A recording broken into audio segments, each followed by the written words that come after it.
আসসালামু আলাইকুম। বাজিত রাজা খাতুন উচ্চ বিদ্যালয়ে অনলাইন শিক্ষা কার্যক্রমের পক্ষ থেকে সকল শিক্ষার্থীকে আন্তরিক শুভেচ্ছা অভিনন্দন। আজ আমি তোমাদের দশম শ্রেণী ইংলিশ সেকেন্ড পেপার নিয়ে আলোচনা করব। অধ্যায় হচ্ছে sentence connector.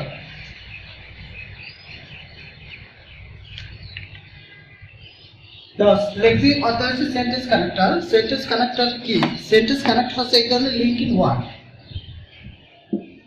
Sentence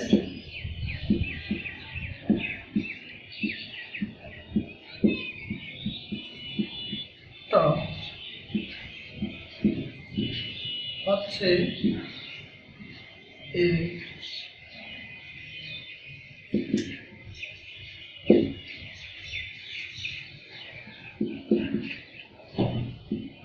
linking word.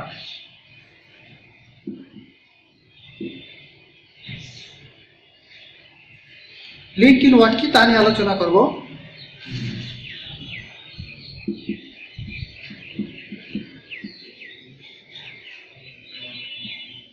Linking word, তো লিঙ্কিং ওয়ার্ডটা হচ্ছে লিঙ্ক এর সমার্থক শব্দ হচ্ছে কানেক্ট। লিঙ্ক এর সমার্থক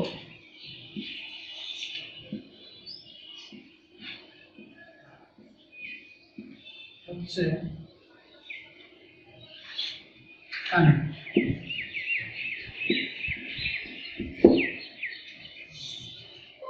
জয়েন,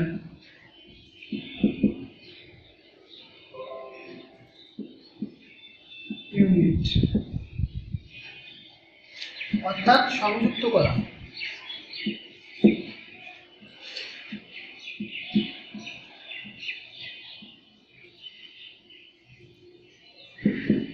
লিঙ্কিং ওয়ার্ড হচ্ছে লিঙ্ক এর সমার্থক শব্দ হচ্ছে কানেক্ট, জয়েন, ইউনিট অর্থাৎ সংযুক্ত করা।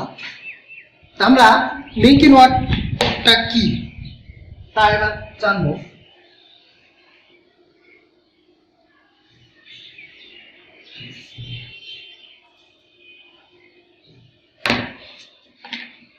লিঙ্কিং ওয়ার্ড হচ্ছে একটি ক্লোজকে অপর একটি ক্লোজের সাথে অথবা একটি সেন্টেন্সকে অপর একটি সেন্টেন্সের সাথে সংযুক্ত করা। একটি ক্লোজকে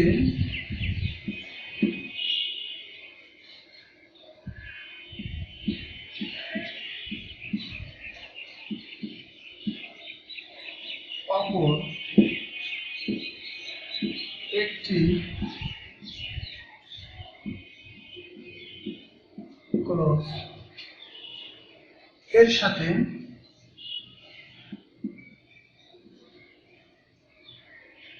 অথবা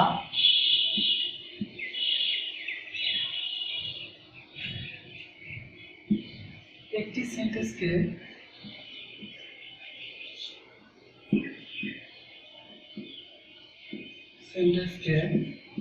অপর একটি সেন্টেন্সের সাথে সংযুক্ত করা।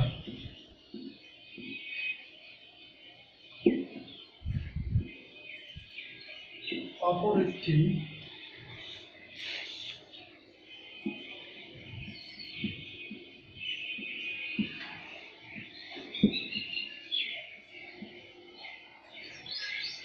সাথে সংযুক্ত করা। আমরা জানলাম লিঙ্কিং ওয়ার্ডটা কি। একটি ক্লোজকে অপর একটি ক্লোজের সাথে অথবা একটি সেন্টেন্সকে অপর একটি সেন্টেন্সের সাথে সংযুক্ত করা। তাই আমরা এবার কিছু রুল জেনে নিব। রুল হচ্ছে 1,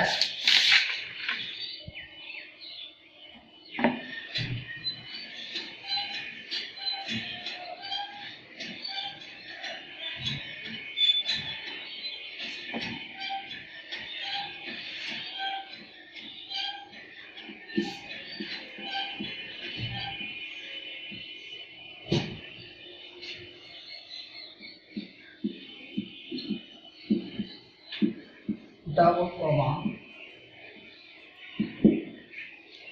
সেন্টেন্সের ভিতরে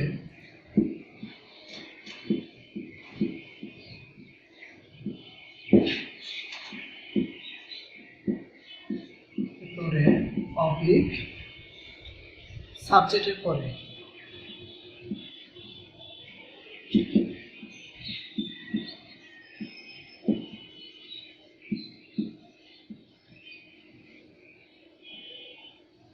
রুল আঁকে লিখছি ডাবল কমা সেন্টেন্সের ভিতরে অবজেক্ট সাবজেক্টের পরে।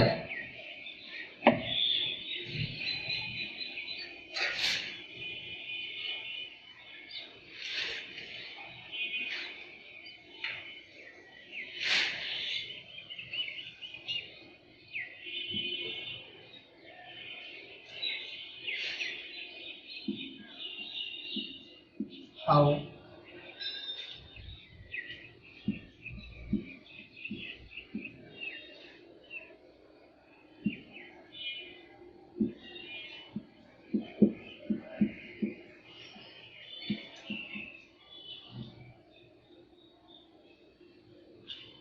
এদিকে লিখছি ডাবল কমা সেন্টেন্সের ভিতরে অবজেক্ট সাবজেক্টের পরে যদি থাকে তা কানেক্টর করার সময় হাউ ইভার আছে দেয়ারফর আমরা বসাবো, এই দুটাই বসাবো। যদি সেন্টেন্সের ভিতরে তারপর সাবজেক্টের পরে ডাবল কমা থাকে তাহলে আমরা how ever oblique therefore connector করার সময় দেয়ারফর বসাবো। তো এবার আমরা করা উদাহরণ দেখি।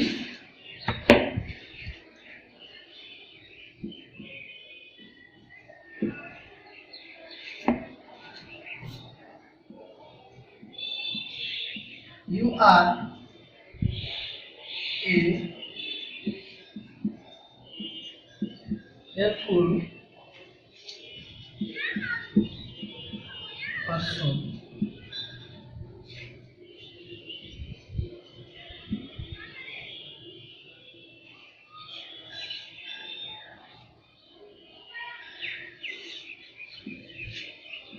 I hope you will help me.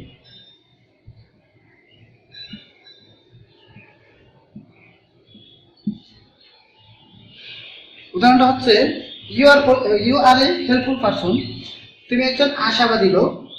I তারপর হচ্ছে অবলিক দিয়ে শূন্যস্থান দিচ্ছে ও ইউ উইল হেল্প মি। তো এদিকে এটা আমরা কানেক্ট করতে হলে বলছি ডাবল কমা বা সেন্টেন্সের ভিতরে বা সাবজেক্টের পরে, এদিকে সাবজেক্ট হচ্ছে আই, আই এর পরে কমা আছে, ডাবল কমা একটা comma, you are a helpful person এই জায়গায় একটা কমা, তারপর হচ্ছে আই এর পাশে একটা কমা, তারপর লাগছে hope you will help me. তাহলে সে ডাবল কমা মানে একের অধিক যদি কমা থাকে বাক্যের ভিতরে, তো ওই সময় আমরা কানেক্ট করার সময় সেন্টেন্সের ভিতরে বা সাবজেক্টের পরে, তাহলে আমরা সাবজেক্টের পরে আর লিখতে গেছে আই হচ্ছে সাবজেক্ট, এরপর আছে শূন্যস্থান গ্যাপ দিতে কানেক্টর ইউজ করতে হবে। তাহলে আমরা এই জায়গায় দুইটা কানেক্টর ইউজ করতে পারবো, হাউ ইভার আর হচ্ছে দেয়ারফর। আমরা এই জায়গায় এই দুটোটা যেটা দিয়ে আমাদের দুটাই রাইট, তাই আমরা হাউ ইভার ব্যবহার করব বা দেয়ারফর ব্যবহার করা যাবে।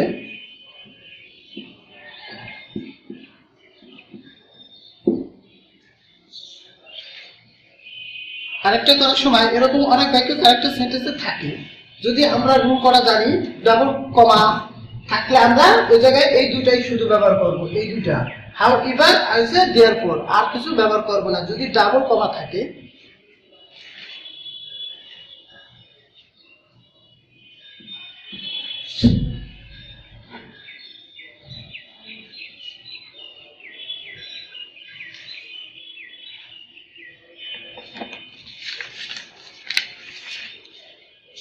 এরপরে রুল 2,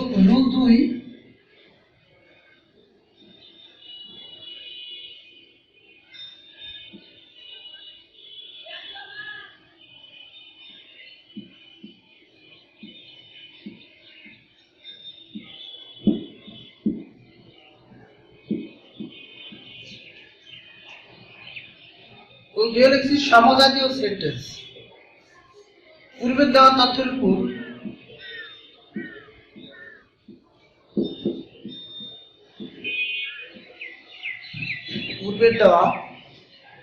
তথ্যের উপর জোর দেওয়ার জন্য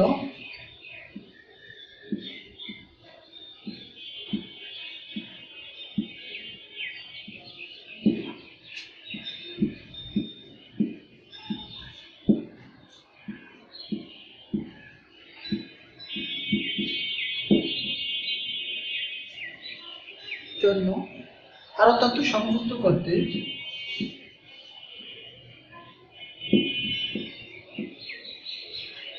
ভালো তথ্য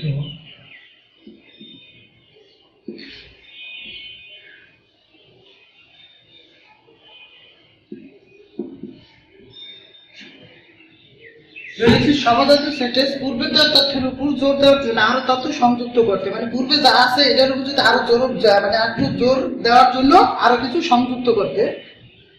তো কি কি সংযুক্ত করতে হবে তা আমরা লিখি।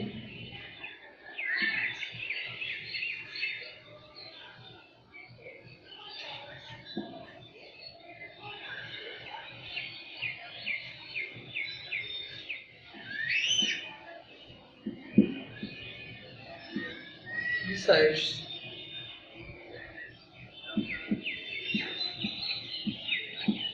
তাছাড়া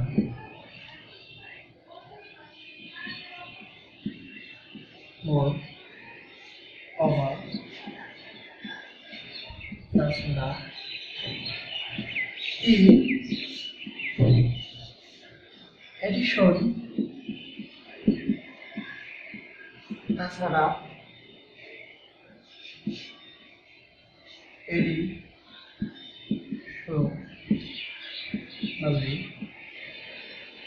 অতিরিক্তভাবে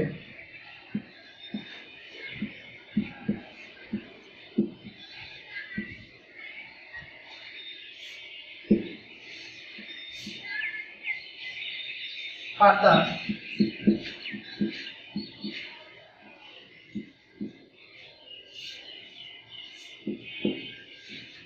তাছাড়া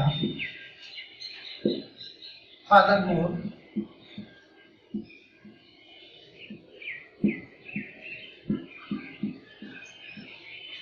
তাছাড়া again তাছাড়া also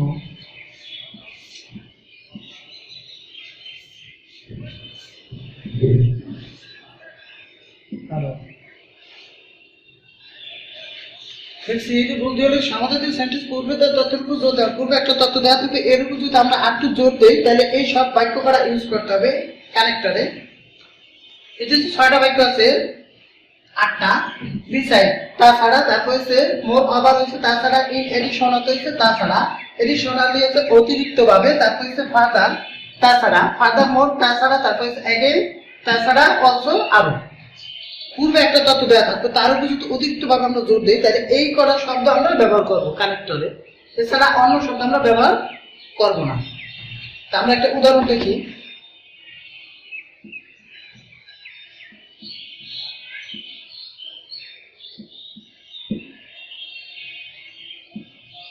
He is my cousin.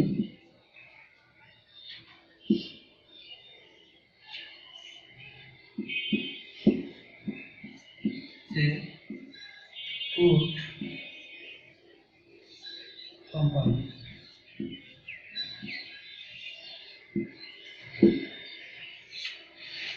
একটা উদাহরণ, হি ইজ মাই কাজিন, সে হয় আমার চাচাতো ভাই। বলতে পূর্বে তো তথ্যরূপে পূর্বে দিচ্ছি কি ইজ মাই কাজিন, সে আমার চাচাতো ভাই। দেখো he is a good company, সে একটা ভালো কোম্পানিতে চাকরি করে। পূর্বে একটা তথ্য দিচ্ছে এটার উপর যদি আরো জোরালো ভাবে জোর দিতে চাই তাহলে he is a good company, সে একটা ভালো কোম্পানিতে চাকরি করে। তাইলে আমরা এই করে শব্দ ব্যবহার করবো কানেক্টর হিসেবে ডিসাইড, তারপর হচ্ছে মোর ওভার, তারপর হচ্ছে ইন এডিশন। এদিকে আমরা এই করে থেকে যেটা ব্যবহার করি হতে কানেক্টর সঠিক, তাহলে আমরা ডিসাইড ব্যবহার করবো।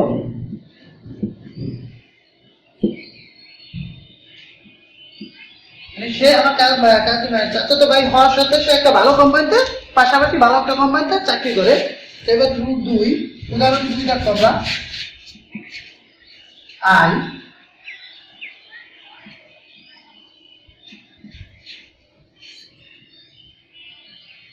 gave the boy some book.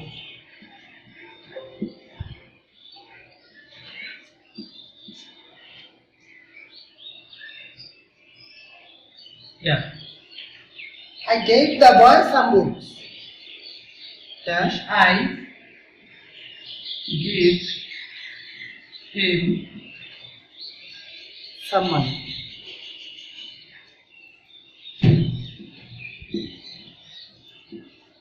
দেখো আই গিভ দ্য বয় সাম বুক, আমি কেবল বালককে কি দিলাম, কিছু বই দিলাম। তারপর হচ্ছে একটা শূন্যস্থান পূরণ দিচ্ছে কানেক্টর ব্যবহার করতে, আই গিভ সাম মানি, বই দিছি এবং টাকাও দিছি। তাহলে পূর্বের যে বলছে পূর্বের দেওয়ার তথ্যের উপর জোর দেওয়ার জন্য পূর্বের তথ্য হচ্ছে আই গিভ সাম মানি, আমি তাকে কিছু বইও দিছি আবার টাকাও দিছি। তাহলে এটা ক্যারেক্টার হিসেবে আমরা ব্যবহার করবো। ক্যারেক্টার এই যে এই কটা ব্যবহার করবো, এন আছে beside, moreover, in addition, তারপর এডিশনালি, তারপর ফাদার, তারপর ফাদার মোর, তারপর অ্যাগেইন, তারপর অলসো। তাহলে আমরা এবার মোর ওভার ব্যবহার করব।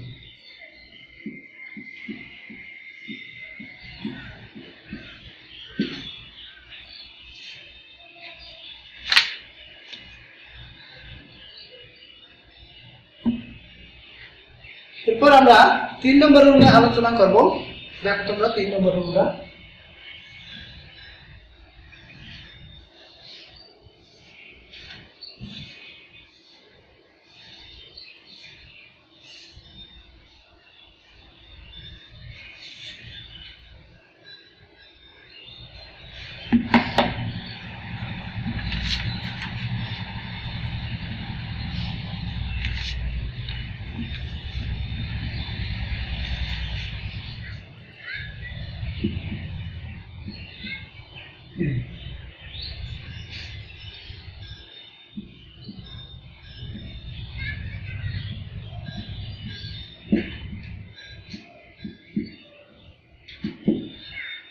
একটি সামজাতি ওয়ার্ড,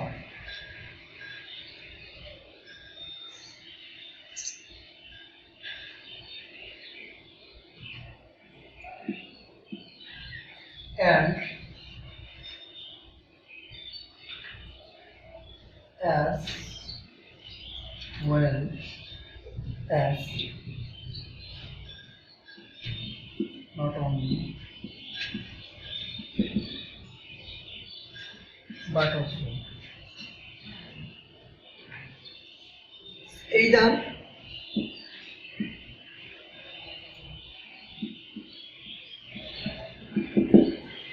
or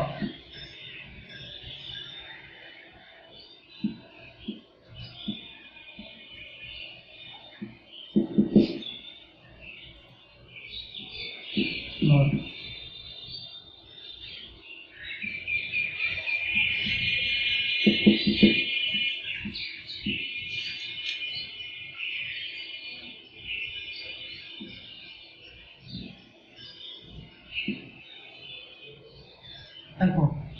তিনের ভিতর লেখছি সমস্ত ওয়ার্ড এন্ড, তারপর as well as, তারপর not only but also, তারপর either, তারপর হচ্ছে of, মাঝখানে গ্যাপ দিয়ে তারপর all লেখছি, তারপর either, তারপর not, তারপর both, তারপর and।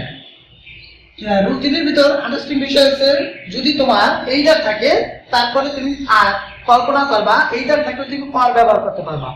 যদি তোমার একটা বাক্যে either থাকবে তারপরে এসেছে গ্যাপ, এটা একটা নাউন থাকবে বা অ্যাডজেক্টিভ থাকতে পারে, পার্টস অফ স্পিচ থাকে, তুমি either থাকলে তুমি ব্যবহার করবে নট, যদি neither থাকে তাহলে তুমি ব্যবহার করবে নট। তারপর সে both থাকলে তুমি এই গ্যাপে একটা যে কোনো একটা পার্টস অফ স্পিচ থাকবে, তারপর তুমি ব্যবহার করবে কি and। তারপর যদি নট ওয়ানলি থাকে গ্যাপ, গ্যাপে একটা পার্টস অফ স্পিচ বলবে বাট অলসো ব্যবহার করবে। যদি বাট অলসো থাকে তাহলে এই গ্যাপে একটা পার্টস অফ স্পিচ থাকবে, তারপরে তুমি কি বসবে নট অনলি কানেক্টর হিসেবে সংযুক্ত করবা। তারপরে হচ্ছে দাও and। আমরা জানি দুটি নাউন বা প্রোনাউন বা দুটি পার্টস অফ স্পিচকে and দ্বারা যুক্ত করা হয়।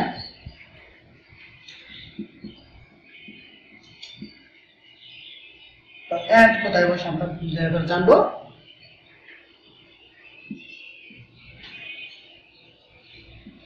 দুটি নাউন অবলিক প্রোনাউন কে দ্বারা যুক্ত করতে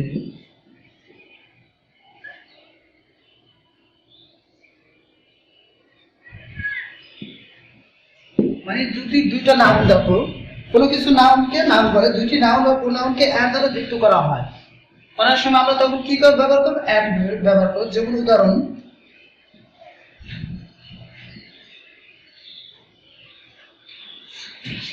করিম কমা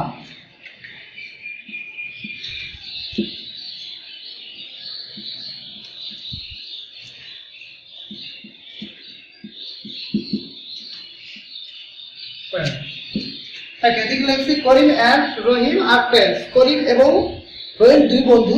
এই করিম একটা নাউন, রহিম একটা নাউন। এই জায়গায় আমরা কি ব্যবহার করব? এই এন্ড ব্যবহার করব। এন্ড দুইটি নাউন বা প্রোনাউনকে এন্ড দ্বারা যুক্ত করা হয়। দুইটি নাউন, এই করিম একটা নাউন, রহিম একটা, মাঝখানে একটা কানেক্টর ব্যবহার করতে হবে। এখানে আমরা কি বসাবো? এন্ড। তারপর আরেকটা উদাহরণ,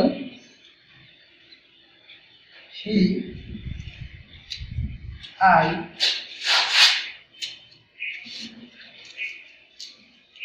is coming। দেখো এদিকে কানেক্টর হিসাবে হি, হি হচ্ছে প্রোনাউন, নাউনের পরিবর্তে যা বসে, হি হচ্ছে প্রোনাউন, এদিকে একটা প্রোনাউন আছে, লিখছি এন্ড। দুটি নাউন প্রোনাউনকে এন্ড দ্বারা যুক্ত করা হয়, তাহলে হি হচ্ছে একটা প্রোনাউন আর আই হচ্ছে একটা প্রোনাউন। এখানে কানেক্টর হিসাবে এন্ড ব্যবহৃত হবে। তারপরে একটা উদাহরণ দেখো, এটা আর এটা গেল, তারপর নট অনলি।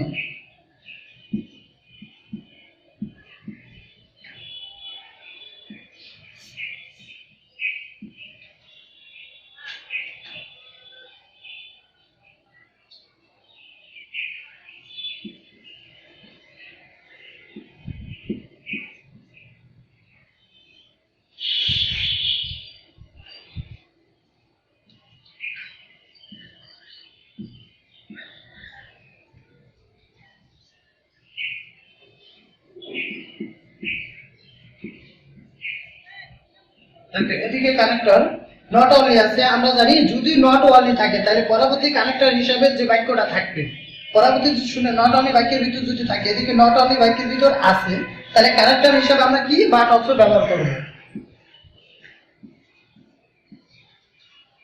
তাই এভাবে যদি এইটা থাকে তাহলে আমরা কি ব্যবহার করব? ওর। আর যদি ওর থাকে তাহলে আমরা কি ব্যবহার করব? কানেক্টর হিসাবে এইটার। আর যদি নেইটার থাকে তাহলে আমরা কানেক্টর হিসাবে ব্যবহার করব নো। যদি নো থাকে তাহলে কানেক্টর হিসেবে এইটার ব্যবহার করব। আর যদি বাক্যের ভিতরে অ্যাড থাকে আর বাক্যের শূন্যস্থানগুলো গ্যাপ থাকে তাহলে আমরা কি করব? বোথ ব্যবহার করব। প্রিয় শিক্ষার্থীরা, আশা করি আজ আমি তোমাদের কানেক্টর সম্পর্কে কিছুটা আলোচনা করছি। তোমরা কানেক্টর সম্পর্কে কিছুটা আংশিক বুঝতে পারছো। পরবর্তী ক্লাসে বা আরো বিস্তারিতভাবে আমি তোমাদের আলোচনা করব, কিন্তু তোমরা এসবগুলো বাসায় প্র্যাকটিস করবা, কারণ কানেক্টর হচ্ছে সম্পূর্ণ প্র্যাকটিস করতে। যদি তুমি প্র্যাকটিস না করো তাহলে কানেক্টর মানে বাক্যের ভিতর থাকবে, অথচ তুমি কানেক্টর অ্যান্সার করতে পারবা না, কারণ এটা হচ্ছে সম্পূর্ণ প্র্যাকটিস। তুমি যতটুকু প্র্যাকটিস করবা ততটুকু তুমি জানতে পারবা। কারণ রুল মাফিক নিয়ম অনুযায়ী যদি তুমি প্র্যাকটিস করো, কোথায় অ্যান্ড বসে, নট অনলি বা বাট অলসো বসে, এইদারের পরে কি বসে, নেইদারের পরে কি বসে, বোথের পরে কি বসে, আর কিছু কিছু বাক্য আছে, এটি যদি তুমি প্র্যাকটিস করো তাহলে ইনশাল্লাহ তুমি পারবা। আর যেহেতু দীর্ঘ লকডাউন, তোমাদের একমাত্র মেন উদ্দেশ্য হচ্ছে বাসায় বসে এসব অঙ্ক, ইংলিশ আর ম্যাথ, তারপর ওরা আদার যে সাবজেক্টগুলো আছে এগুলো প্র্যাকটিস করবা। আর আমি যে সব কানেক্টর নিয়ে আলোচনা করছি এগুলো তোমরা এই ভিডিও বিস্তারিতভাবে দেখতে পাবা। এ বলে আমি আমার ক্লাসটা সম্পূর্ণ